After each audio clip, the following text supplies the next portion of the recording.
I'm Richard Heinberg. I was fortunate to be a faculty colleague of Michael McAvoy at New College, at the North Bay campus in Santa Rosa.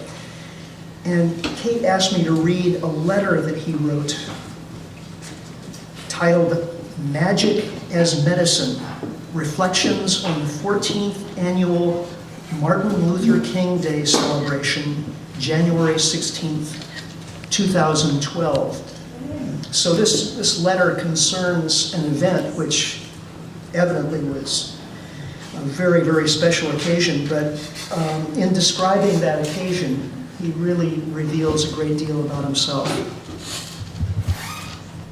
He says, I am an Encore Foundation California Community Clinics Fellow at Lifelong Medical Care in Berkeley, a half-time position funded to help people like myself bring something from their previous career to help a nonprofit community health center in its work. I am a medical anthropologist, an educator, and as a community health activist, I developed free clinic programs, school-based health clinics, and alternative community health education. So it seemed my experience could help with the developing LMC West Oakland Middle School Health Project. Fortunately, my workspace is just across from that of one of the AmeriCorps Community Health interns, Felipe Dest, and he told me that they would be participating in making this event happen. I have struggled in all the many years since MLK Day was made an official holiday to find a place during the day that honors this man's life in a way that I feel his spirit present. And I lament that what has become most lasting is the name of a street or a building, even if it's a school. Usually I try to listen to his speeches in the morning, especially I Have a Dream, the Vietnam anti-war speech at Riverside Church, April 4th, 1967, and the Memphis mountaintop speech given the night before his assassination in 1968. And then go about my day hoping it doesn't end before I've lost them ringing in my ear.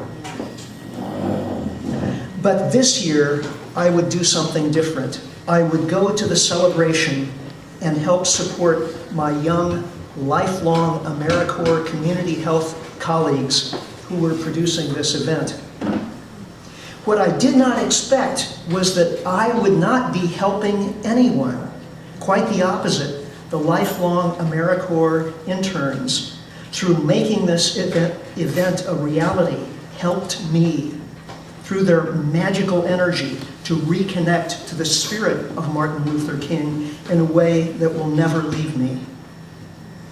I was thinking, I was from the 1960s. I had heard King speak while he was alive.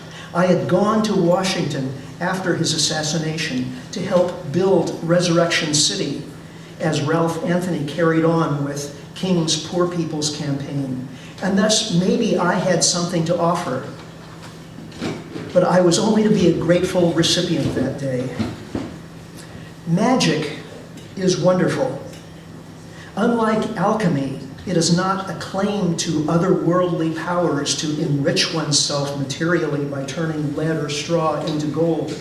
Magic is human activity of many kinds that can be learned by anyone, with the outcome being the creation of a new state of consciousness in the viewer of the magic. This new consciousness allows one to believe and then make what was formerly impossible now possible. It takes the normally expected and enables the unexpected to happen.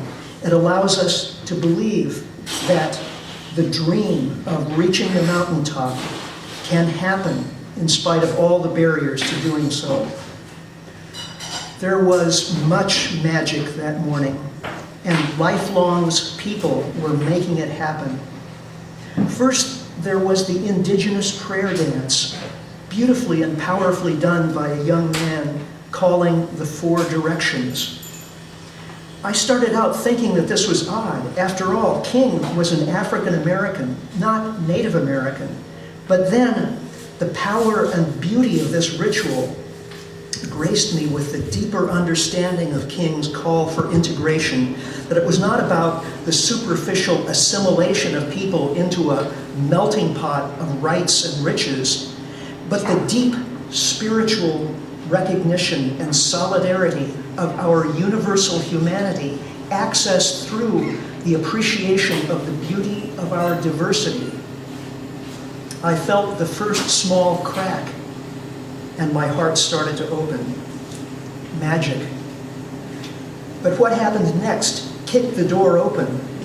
A young 13-year-old, Destiny Knuckles, was introduced, and we were told she would sing her favorite song, The Star-Spangled Banner.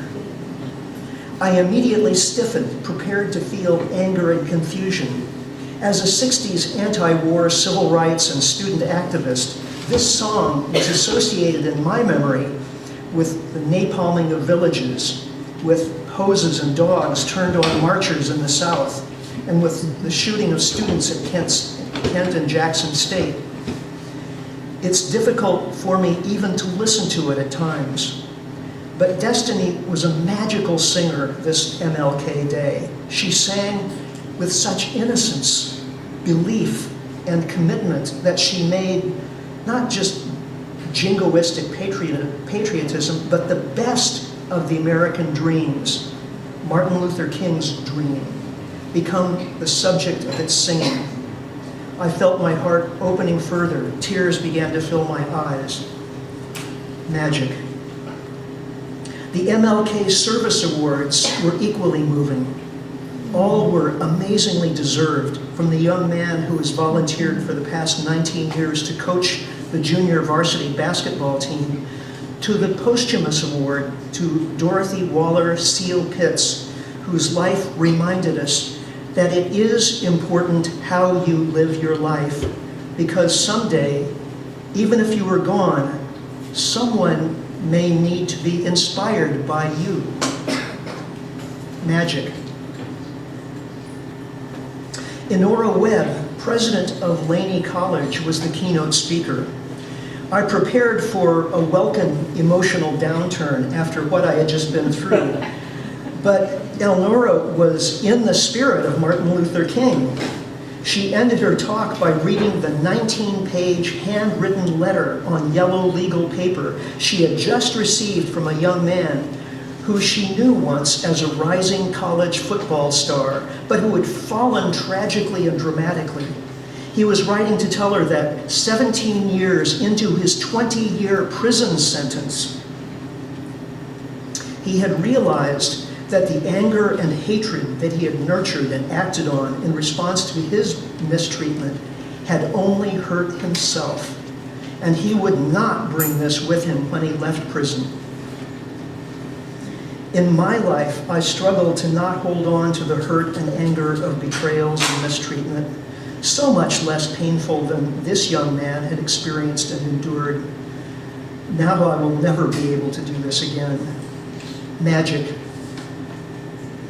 I left the hall full of gratitude for my good fortune of being at Lifelong, that it supports its people making something like this happen.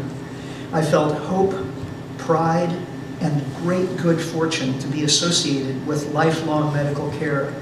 These people, young and not, and many others, have enabled it to continue from the 70s until now as the kind of body, mind, and soul healing community health center that Jack Geiger, MD, inspired by his work with Martin Luther King against all odds, sought in initiating the CHC movement in 1965.